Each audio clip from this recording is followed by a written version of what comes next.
Hello বন্ধুরা, দিশারিন mini ব্লগে তোমাদের আবার একবার স্বাগত। জানি অনেক লেট করে ফেলেছি ব্লগটা দিতে। এর আগের পার্টগুলো তোমরা সবাই দেখেই নিয়েছো অলরেডি। তো যাই হোক, যেদিন আমরা অর্পিরানির বাড়িতে ছিলাম, এবার সকাল হয়ে গেছে, আমার বাড়ি ফেরার পালা। এদিকে নিশুরানি রেডি হয়ে নিয়েছে, মানে ও স্নান করে নিয়েছে।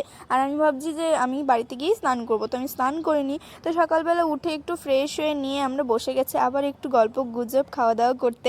আর অর্পিরানি তো আমাদেরকে না খাইয়ে বাড়ি পাঠাবে না, ও জন্য ও সকালবেলায় উঠে আগে নিজে স্নান করে পুজো করে গপুকে খেতে দিয়ে নিজে আবার চা বানাতে গিয়েছে। ও চা বানিয়ে এনেছে, সাথে মুড়ি মেখেছে। আর আমাদের এগুলো ছোটোখাটো জিনিস বেশ ভালো লাগে, এই বাদাম টাদাম দিয়ে বেশ ভালো লাগে মুড়ি মাখা খেতে, ওই জন্য ও মাখিয়েছে সেটা। তো সেটা আমরা খেলাম। তারপর অর্ধেক কেক ছিলই, মানে নিশা যে বানিয়েছিল সেই কেকটা। আসলে এটা এতটা বড় না, আমরা পুরোটা খেতে পারিনি, একটু ছিল, সেটাও অর্ধেক শেষ করে দিলাম সকালবেলায়। এদিকে আবার এগরোল বানিয়ে এনেছে আব্বার, মানে তোমরা ভাবো, মানে খাওয়ার ওপর খাওয়া, জাস্ট এটাই আমাদের চলছে। অর্পিরানি আমাদের জন্য নিজের হাতে রোল বানিয়েছে, ভীষণ টেস্টি হয়েছিল। আমি ওকে বলছি বেশ ভালো হয়েছে, একটু নুনটা কম হয়েছিল।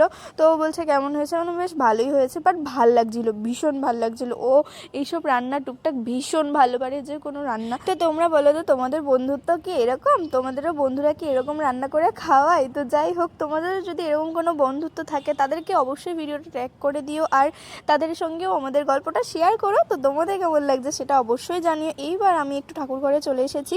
এখানে এই যে গোপুসোনা আছে, এই গোপুসোনার অলরেডি অর্পিরানি পুজো করে দিয়েছে। ও বলছে যা একটু দেখিয়ে দে গোপুসোনাকে। গোপুসোনাকে যে জামাটা ও পরিয়েছে সেটা আমিই বানিয়েছিলাম, গিয়ে দেখি আমার বানানো জামাটাই পরে আছে, বেশ ভালো লাগছিলো। তারপর নিশাকে নিয়ে আমি আমাদের বাড়িতে চলে এসেছিলাম। আর নিশা যেহেতু এই কেকটা আমাদেরকে দিয়েছিল আমাদের বাড়ির জন্য, আর এটা যেহেতু ছিল একদম পিওর ভেজ কেক, সেই জন্য এটা আমি একটু গোপুসোনার ভোগে দিয়ে দিয়েছিলাম সন্ধ্যেবেলায়। এভাবেই মজা করে দিনগুলো আমাদের কাটলো। তারপর রাতের বেলা বাড়িতে খেয়ে নিলাম কাকিমার হাতে বানানো বিরিয়ানি। কেমন লাগলো জানিও। টাটা।